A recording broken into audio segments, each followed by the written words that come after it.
Sejam todos bem-vindos. Estamos diante de um cenário bem delicado e talvez catastrófico para os próximos meses. Ao olhar para a economia mundial, já podemos imaginar, tão grande é este buraco. Depois de ser ameaçado pela possível entrada de um forte concorrente na disputa pelo Credit Suisse, o UBS decidiu acelerar as negociações e fez uma oferta de até US$ 1 bilhão pelo rival na manhã deste domingo, dia 19, segundo informações do Financial Times. Já circulavam pela imprensa desde ontem rumores de que o UBS estaria cada vez mais próximo de fechar um acordo para ficar com os ativos do Credit. Agora, ainda segundo o FT, a instituição financeira decidiu precificar a oferta em 0,25 francos suíços por ação a serem pagos em papéis do UBS.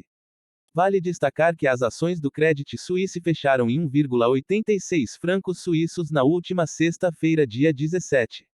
Muitas pessoas podem não entender, mas o que vem ocorrendo aos bancos centrais mundiais irá impactar diretamente em nossa economia aqui no Brasil.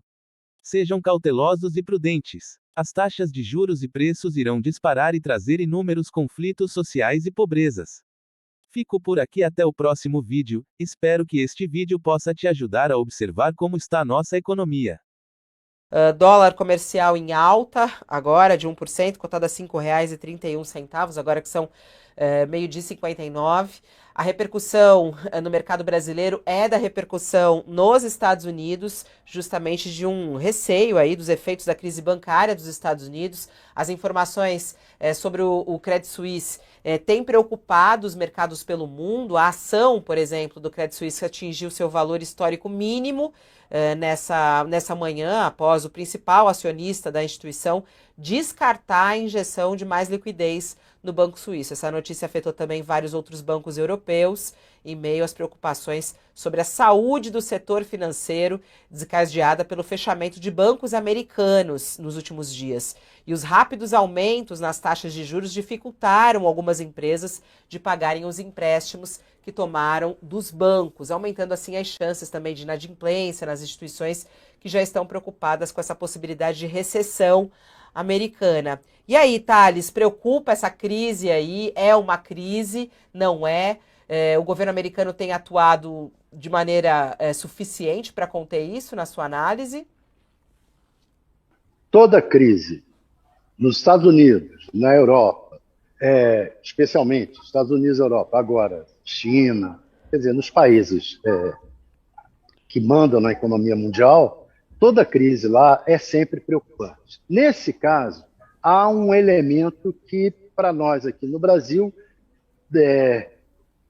traz uma nesga de esperança, que é o seguinte: a expectativa é que, em função dessa crise, haja uma diminuição da taxa de juros por lá, nos Estados Unidos e, consequentemente, em outros centros financeiros. E aí pode ser que isso force ao Banco Central aqui a também, já não se fala mais em aumentar a taxa de juros, como se falava antes, e force até a haver uma diminuição agora com a reunião do Copom e tudo isso. Então, a expectativa é de que traga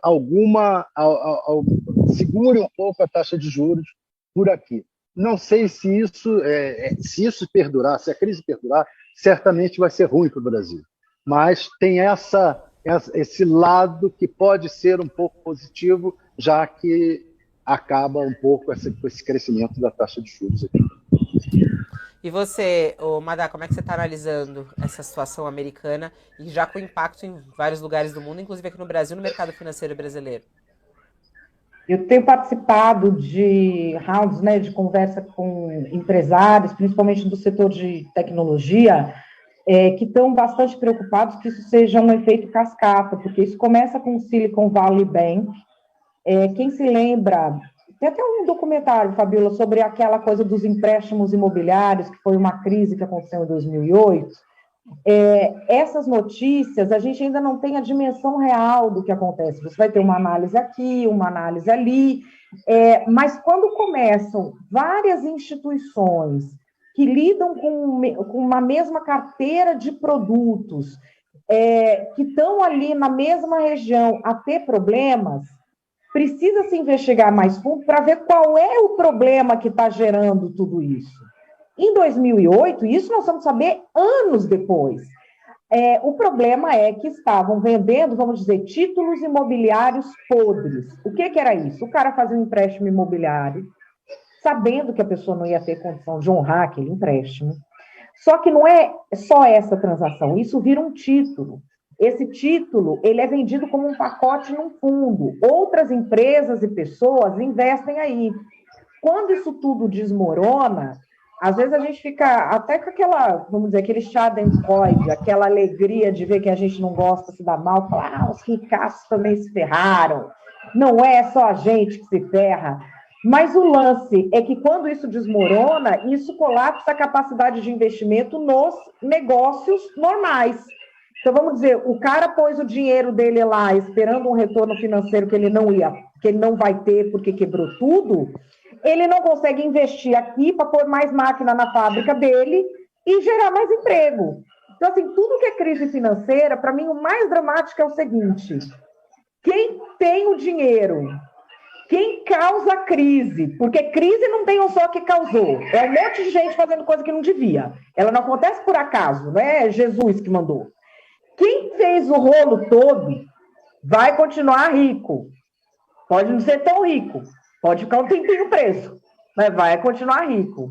E quem não tem nada a ver com o peixe, vai pagar o pato, que é quem não está aí nessa alta roda do sistema financeiro. É, infelizmente, o que acontece em toda crise financeira no mundo todo. Por isso que eu sempre vejo com muita preocupação.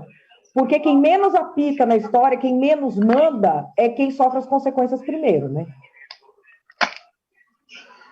Bom, vamos que vamos, ficar de olho no que vai acontecer lá, porque a gente aqui sempre é impactado. Qualquer marolinha, e essa não parece ser uma marolinha, vem que vem, pra cá, que está todo mundo, a gente tá sempre aqui assim, né?